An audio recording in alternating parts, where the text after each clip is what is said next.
Luis Ramirez sat by the window of his modest room in Mateo's Denver home. Gazing out at the bustling street below, the muffled laughter of his twin grandchildren occasionally floated upstairs, bringing a fleeting smile to his face. But soon, that smile would fade, replaced by a look of resignation. He felt like a guest overstaying his welcome, a quiet presence in a home bursting with energy. Luis's days were monotonous. Clara, his daughter-in-law, was kind and thoughtful, ensuring he had meals prepared and his room was always tidy. But the household's rhythm didn't include him. Mateo worked long hours as a software engineer, and Clara juggled her job and raising the twins. Their weekends were spent at soccer games or playdates, leaving little time for extended conversations. Luis's room was simple yet functional, but it lacked the warmth of the home he had built with Camila. The walls were bare except for a single frame holding their wedding photo. The quiet moments in the room stretched endlessly, and Luis often found himself lost in thought, his mind wandering back to Pueblo, where he and Camila had spent their happiest years. Luis's memories of his late wife Camila were vivid, like pages of a cherished photo album replaying in his mind.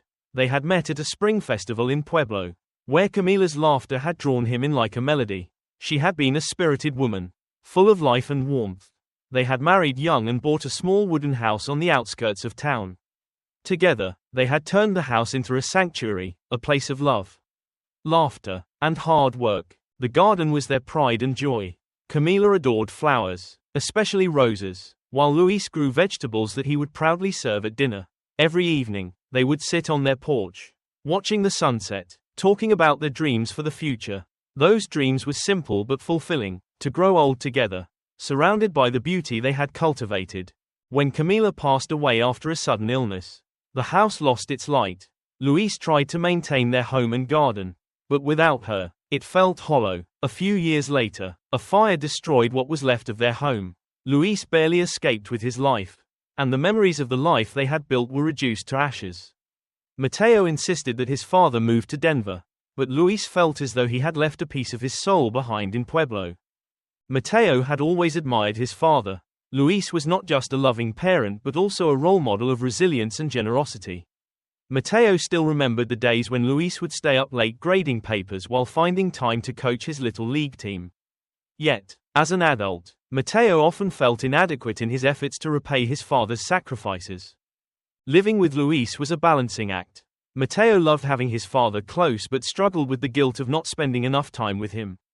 He saw the loneliness in Luis's eyes, the way he lingered over old photographs, and it broke his heart. Clara was his rock, often encouraging him to find ways to show Luis how much he was loved. "Your father doesn't need much," Clara said one night. "He just needs to feel like he's still important to us." Mateo resolved to do something meaningful, something that would remind his father that he was not a burden but a cherished member of their family. Mateo's idea came to him one sleepless night. What if he could rebuild the home that meant so much to his father? It was a daunting task, but the thought of seeing Luis smile again gave Mateo the determination he needed. He began by contacting old friends and neighbors in Pueblo. Many remembered Luis fondly and were eager to help. Mateo secured a loan and used his savings to purchase the land where the old house had stood. Over the next several months, he spent his weekends driving to Pueblo, overseeing construction, and working alongside volunteers to restore the house. The project was not without its challenges. Delays in construction, financial strain, and the secrecy required to keep Luis in the dark tested Mateo's resolve. But every time he felt overwhelmed, he thought about his father's unwavering support throughout his life and pressed on. One bright Saturday morning, Mateo entered Luis's room with a smile. "Get dressed, Papa," he said, holding out a neatly pressed shirt. "We're going on a little trip." Luis hesitated. He had asked Mateo weeks ago to take him to a nursing home. And though his son had brushed it off, Luis now wondered if this trip was the answer to his request. With a heavy heart, he packed his belongings, carefully placing the worn photograph of Camila on top. The car ride was quiet. Luis sat in the backseat, clutching his suitcase, his thoughts drifting between relief and sorrow. The city's skyscrapers gave way to open fields and rolling hills, and with each passing mile, Luis felt a strange mixture of nostalgia and dread. As they neared Pueblo, Luis began to recognize familiar landmarks, the church where he and Camila had married, the market where they had shopped on Saturdays. His heart ached with longing, but he said nothing, assuming this was just a stop along the way.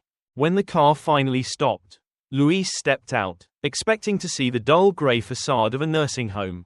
Instead, he froze. There before him stood a house he thought he would never see again, his house.